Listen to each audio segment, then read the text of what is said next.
ago, I saw a cartoon with Garfield. How many of you love Garfield, the cat?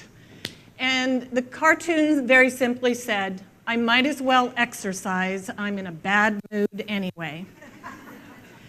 Well, fortunately for those of you that agree with Garfield, I'm not here today to talk to you about exercise. I'm here to talk to you today about movement and the power of movement in the workplace. I happen to work in a company where movement takes place around me all day long. From the moment I come to work in the morning until I leave at 10 o'clock at night sometimes, there is movement going on through every window in our building, through our professional company and our dancers and our classes that we offer to the community. But as I started looking around me, I realized that there were a lot of administrative staff who were just sitting all day looking at movement through the window. And so I started to really be interested in movement. And I love exercise. I'm a big runner. But what I realized through my research is that I was lacking in the area of movement. And so I'm here to tell you some things that I discovered. There is an epidemic in America, and it is affecting every single one of us in this room. And this epidemic is spreading and growing worse unless we make some changes. And those changes can start with each one of us in this room here today as we take those back to our workplace and to our homes. This epidemic is being talked about and researched by major medical associations and hospitals and universities across the world. And it's pretty much one of the major difficulties facing corporate America today. So what is this epidemic? Well, doctors and researchers are calling it sitting disease, and you've probably heard of it. We in America are sitting more often than we're doing just about anything else. And so I'm going to talk with you a little bit about that before I talk with you about movement, because there is power in movement to combat this epidemic that we see going on around us. So how did we get to this? Well, it's been decades since technology entered the workplace. And I remember the 1970s when the desktop computer first hit the desk. Some of you in the room, anyway, remember those days. And by the mid-1980s, Macintosh had computers. And then it has been full steam ahead ever since then. And I've got iPads and iPad minis and iPods and iPhones, and I've got an app for this and an app for that. And we have found that technology has helped us tremendously in the workplace. And I love technology. I'm all for it. But technology has also made us legless and inactive and isolated, especially in the workplace. If you think about it, we get up in the morning and we sit down to eat breakfast or drink our coffee or our tea or read the paper or check our email. We get in the car or on the bus or on the train and we sit on the way to work. And then we get to work and we sit down at our desks, often hunched over our computers, or we're sitting in meetings all day long. And then at the end of the day, we get back in our cars, back on the bus, back on the train, and we sit on the way home. And when we get home, we sit down to eat. And after we do that, we sit down to watch TV, and then we go to bed. And then we start over. Our bodies were not built to sit this much. We were created to move. And yet, the average American is sedentary up to 21 hours a day, sitting up to 13 of those hours. That's a lot. And it is creating problems for us physically, emotionally, mentally, and spiritually. I read a book several years ago several months ago, by Dr. James Levine of the Mayo Clinic. And maybe some of you have read that book. The book is Get Up. And Dr. Levine says about the epidemic, sitting is the new smoking. And he goes on to say, sitting is actually worse than smoking. It kills more people than HIV and is more treacherous than parachuting. Now, I've never tried parachuting before, and I'm not sure that I want to, but those are some pretty powerful words. Dr. Levine says we are sitting ourselves to death.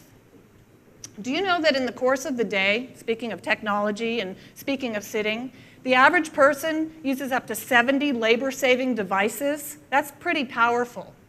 We use blenders and electric razors, and we have iPhones and iPads that I mentioned earlier, and we have drive-through fast food restaurants to get our meal on the way to work. We get to work, we have all kinds of electronic and computerized devices that punch holes in paper and staple for us and fold paper. And if you think about it, all we have to do is sit there and the work gets done. Am I not right? Yeah. It's starting to take its toll. Here's some pretty powerful statistics that I've read. As soon as we sit down, and I'm going to tell you something, this ought to make every one of us in this room stand when we hear these. As soon as you sit down, the electrical activity in your muscles starts to decline. Do you know that your calorie burning drops to 1 calorie per minute as soon as you sit down? And that your fat burning enzymes drop by 90%. I don't know about you, but that's enough to get me up out of the chair. That's in the first minute after we sit down. After we sit for 2 hours, all those things continue to happen, and then we see that our good cholesterol starts to drop by 20%. And after 24 hours of sitting, we see further deficiencies in our insulin, which can lead to diabetes. And after 1 year of sitting more than 6 hours a day, we know that the long-term effects of sitting start to set in. And we see weight gain, high cholesterol, body aches and pains, muscle pain, backache, neck ache, because we're sitting hunched over computers for so long. More visits to the doctor, more absences from work, and increased costs for the employer. Do you know that the person who sits most of the day at work is twice as likely to have heart disease as someone who has a standing job? And just recently, there was a study that came out from the American Cancer Society. Over a 14-year period of time, they studied over 123,000 people.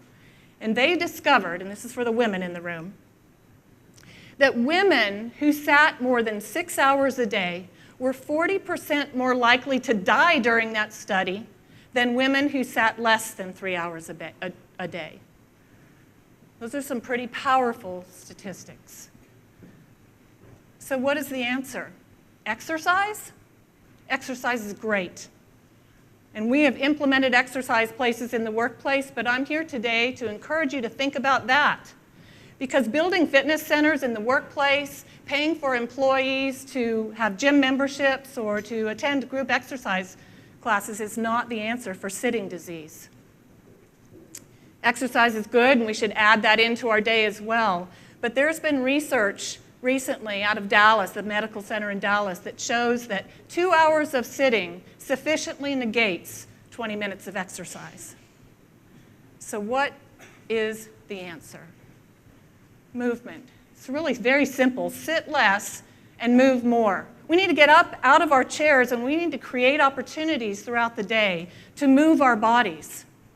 And to do that, we need a work culture that is a work culture of movement. Not a sedentary culture, but a movement culture. Because movement is a powerful thing. Movement does more than make us sweat. It does more than make us strong. It helps us discover things about ourselves that we didn't even know existed. Creativity, ideas,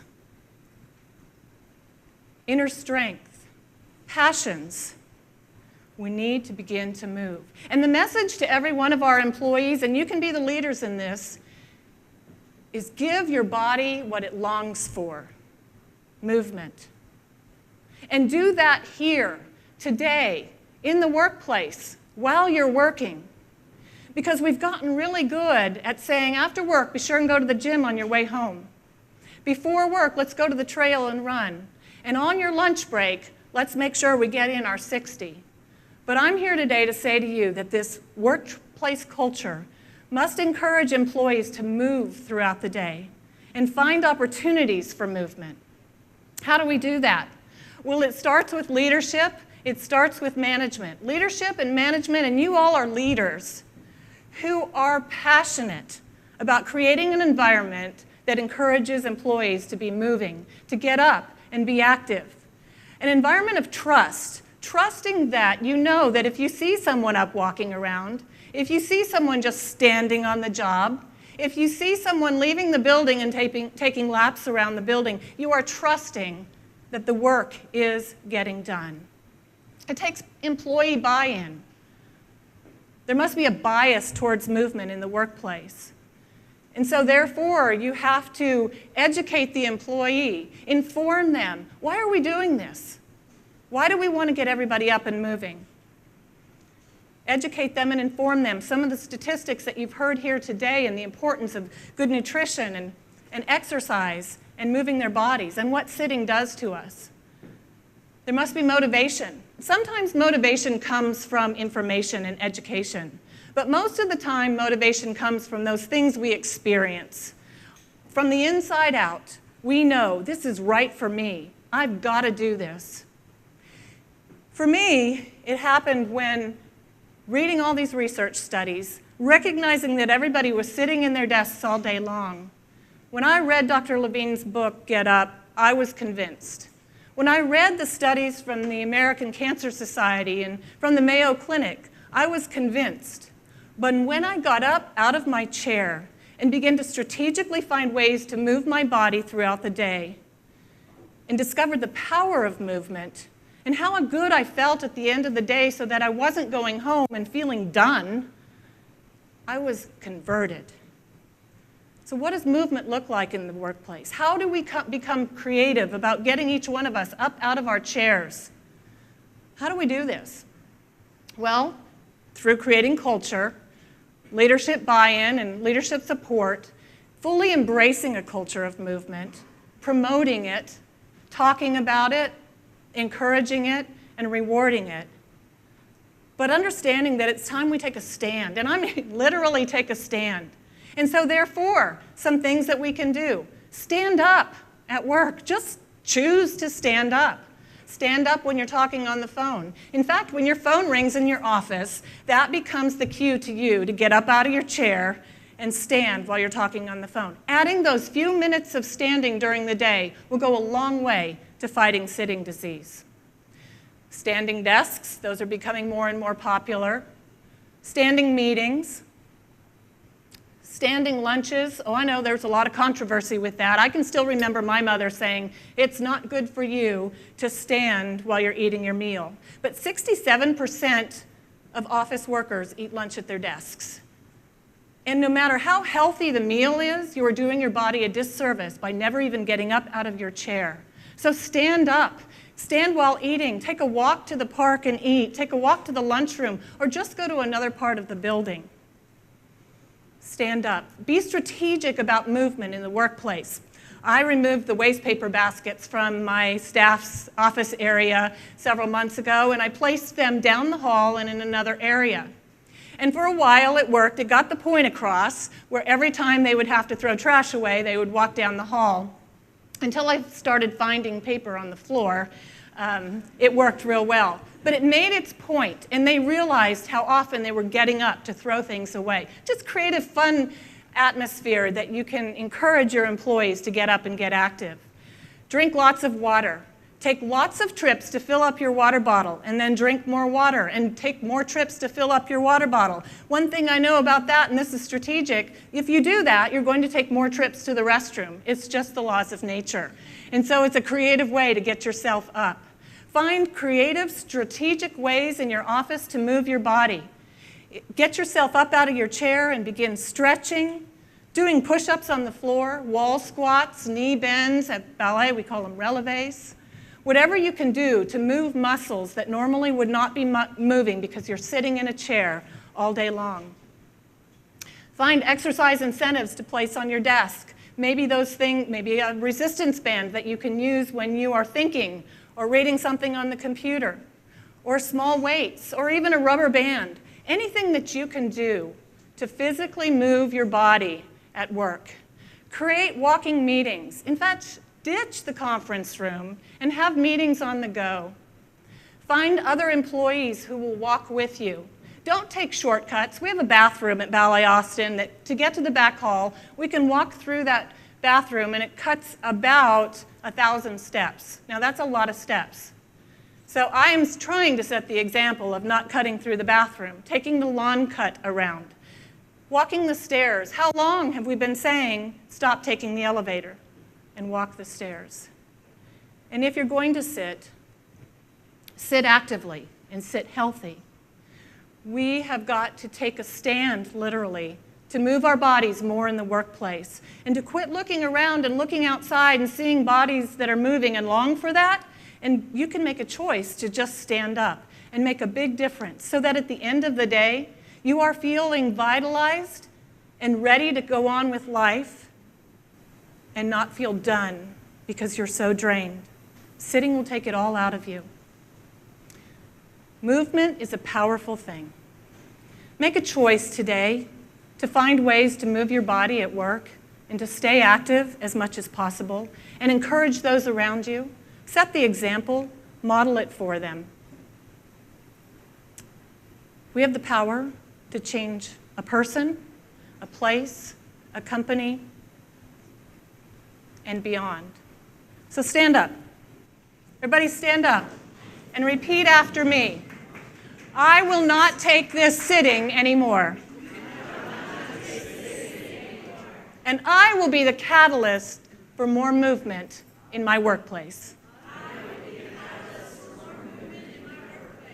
Thank you and have a great day.